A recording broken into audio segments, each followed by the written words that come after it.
What's good, everybody? My camera is super duper small because I made a little collage of how the rules worked previously and how they work now. So we're going to be covering it. At the end of the day, this is fantastic. It's this stuff that I'm doing my army breakdowns for. So if you look up here in the top right, I did the Bretonnia army breakdown not too long ago. You can click that link. So what we're going to be looking at here, we're going to be comparing and contrasting how they played in 6th edition and 8th edition, unfortunately, to how they are looking now. And we got a couple of cool little hidden things here, like look at the base size, which is sweet. And honestly, some look at other rules as well as some old rules returning. So I think this is really awesome and honestly something I look very forward to talking about. Now, anything I don't cover, it's because either A, it wasn't in the previous book, and I'm going to wait for the entire book to drop before I cover all the new stuff in context. The last thing I want to do is talk out my butt and speculate on stuff that I don't know anything about. So, let us continue. Let's go!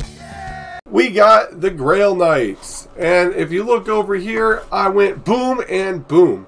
So as you can see here, I have compiled a bunch of the old stuff and the new stuff together. And then we're going to break it down, and then we're going to cover the rest of the article so we can go from there. So let's look at this. First things first, Grail Knights. They maintain the same points value at 38 points per model, right? They have a weapon skill of 6 now instead of 5. Ballistic skill 2 instead of 3, which is good because in the lore they really shun shooting attacks and range. It's not very virtuous to them. I believe it goes against their nobility, if you will. They are strength 4 and now toughness 4, which is outstanding. They each still have 1 wound, initiative 5, 2 attacks base, and leadership 9 to their old leadership 8. Now, if you notice, there is one difference. They have what's called a Grail Guardian, which they did not have previously. These homies are the champion. Now before, every Grail Knight was able to operate as its own champion. They could take an issue and receive challenges throughout the entire unit. So I wonder if that's something they're still going to do. If not, I don't know. We have over here the unit size, which is 3 up. So before it was capped at 3 to 12. Now it's just 3 until the end of time.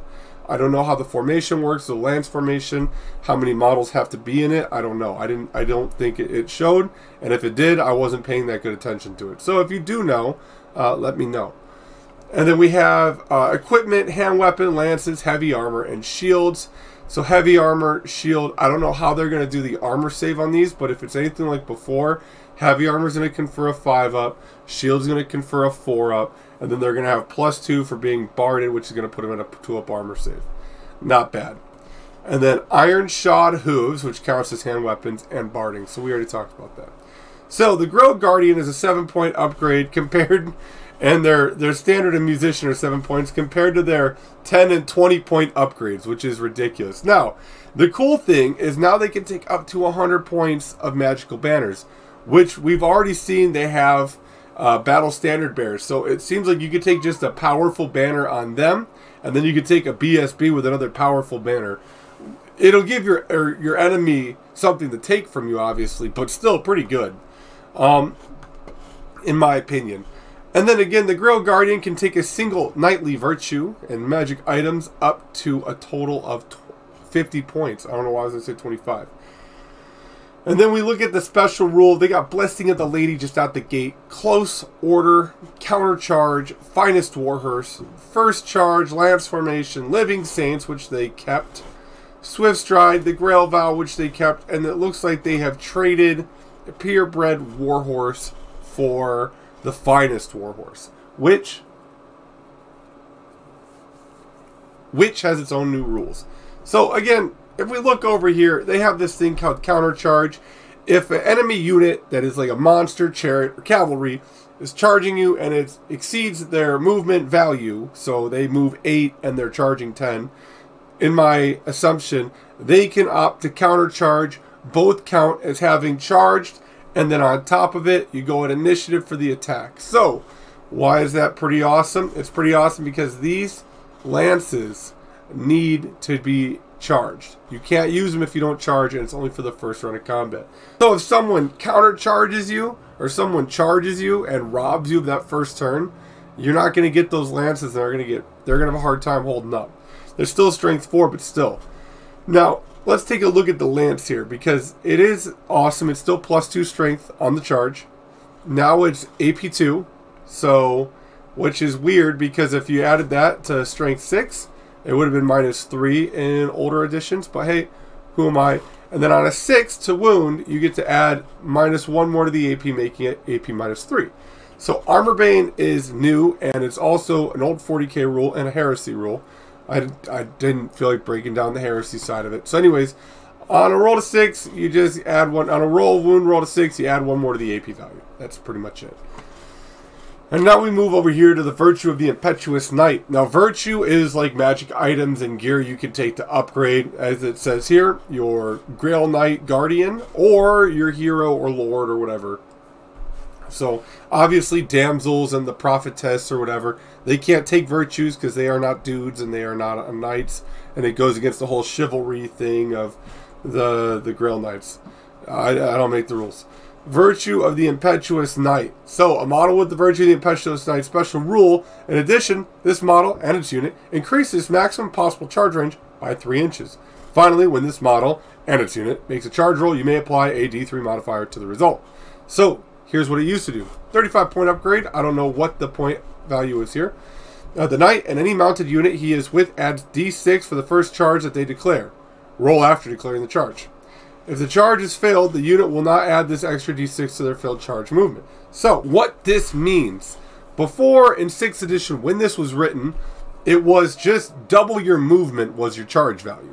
And then you could add D6 to double your movement to initiate that charge, which is pretty sweet.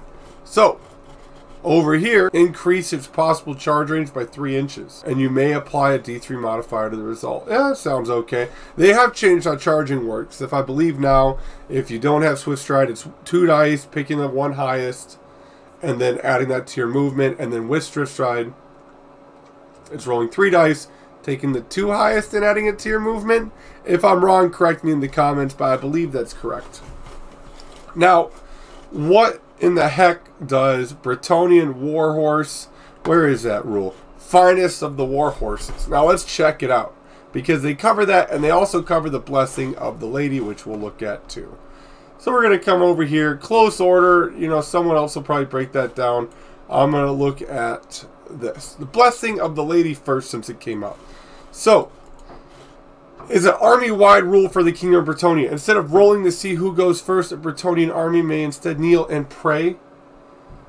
And for the protection of the Lady of the Lake, this grants a 6-up ward save, an invul save, against any wound suffered, or a 5-up against strength 5 or higher. Of course, this blessing can be lost by besmirching one's own honor, either when a unit flees or a character denies a challenge.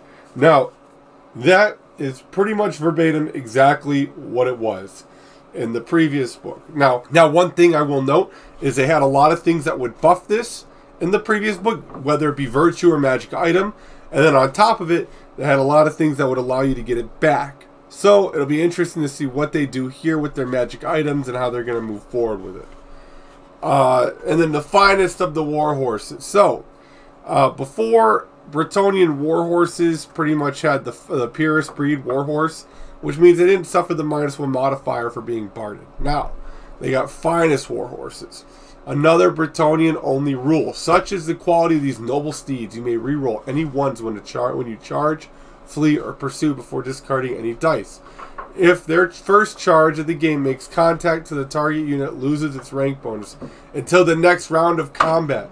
Lance formation allows Bretonnian knights to form their signature devastating charge formation, offering them a choice between this and close order. So they can choose the rank and file traditionally, or they can do the Bretonnia Lance formation. Dope. Living Saints, will just go into this, are such warriors. So the Swift Stride adds a further 3 inches to your maximum charge range. So you can kind of see where you could stack this with the Virtue and just really just get these dudes downfield. Which is really, really crazy, to be honest with you. But you know what? It's hard to tell whether or not that's going to be good because we don't even know what the other armies do. This is just a glimpse at one unit in the special category, most likely for Bretonnia. So, be that as it may. And then, yeah, so flaming attack special rule. Hopefully flaming attacks are awesome, but it's going to really mess up the undead because their Tomb Kings are flammable. Well, they used to be. Let's see if they still are. Yeah, so lower likely of Bretonnia squires having a few tricks up their sleeve, move through cover, open order, peasantry, skirmishers, and vanguard. So I really wonder vanguard. Ooh. Okay, I really wonder. They're probably going to do something like they did in the older books where they have the army special rules. And I guarantee you the Bretonnia Warhorse is still going to keep its 8-inch movement. It's just part of their lore. I'm really happy they showed the -1 ballistic skill. It doesn't mean anything, but it shows they're keeping it accurate to their lore. And yeah, overall, really excited. I think they kept it really flavorful to what they used to be. And honestly, I don't think they changed a whole lot, minus a couple special rules here and there. The movement value is good. The toughness increase, I believe, is good. They're going to need that. And honestly, I'm really looking forward to see what the rest of the Old World has. Quick update on the Wood Elf video. I have been sick. My family's sick. I got a couple kids that stayed home because they're sick. If you hear them, that's because I'm in the basement. They're upstairs stomping around. I'm going to get that out as soon as possible. And then on top of it, I got the Dwarves and the Wood Elf Army breakdowns. And then we are done with the ones that are coming out. I'm going to take 2 weeks off and then jump into the older armies that are going to get PDF'd. So, Lizardmen, Ogre Kingdoms, Vampire Counts, Skaven, Demons of Chaos. Those factions, Dark Elves, I will cover a bit later because I have a couple projects I want to do for the channel that I want to share with you. So, what have I been working on with the hobby? I have been working on, personally, my Warriors of Chaos. Now that I have a better idea of the base size, I'm going to bring those to life. We are getting ready for a 6th edition campaign, which is going to be fun with the Mighty Empires. I forgot where I even put it. The Mighty Empires campaign set. And it's going to be really freaking sweet. And I'm honestly looking forward to sharing it with y'all. Now, going forward, we are doing these army breakdowns for those that don't know, if anyone stayed to the end of this, to do exactly this, to show where we were and where we are, because I think it's really interesting when you look at people with dissenting opinions on this edition saying it's not going to stay true. Maybe it will, maybe it won't, but from what we just saw, it kept it pretty flavorful with minor buffs that I think are kind of cool and in touch. What do you think? Ultimately, at the end of the day, I'm just a dude on the internet with an opinion.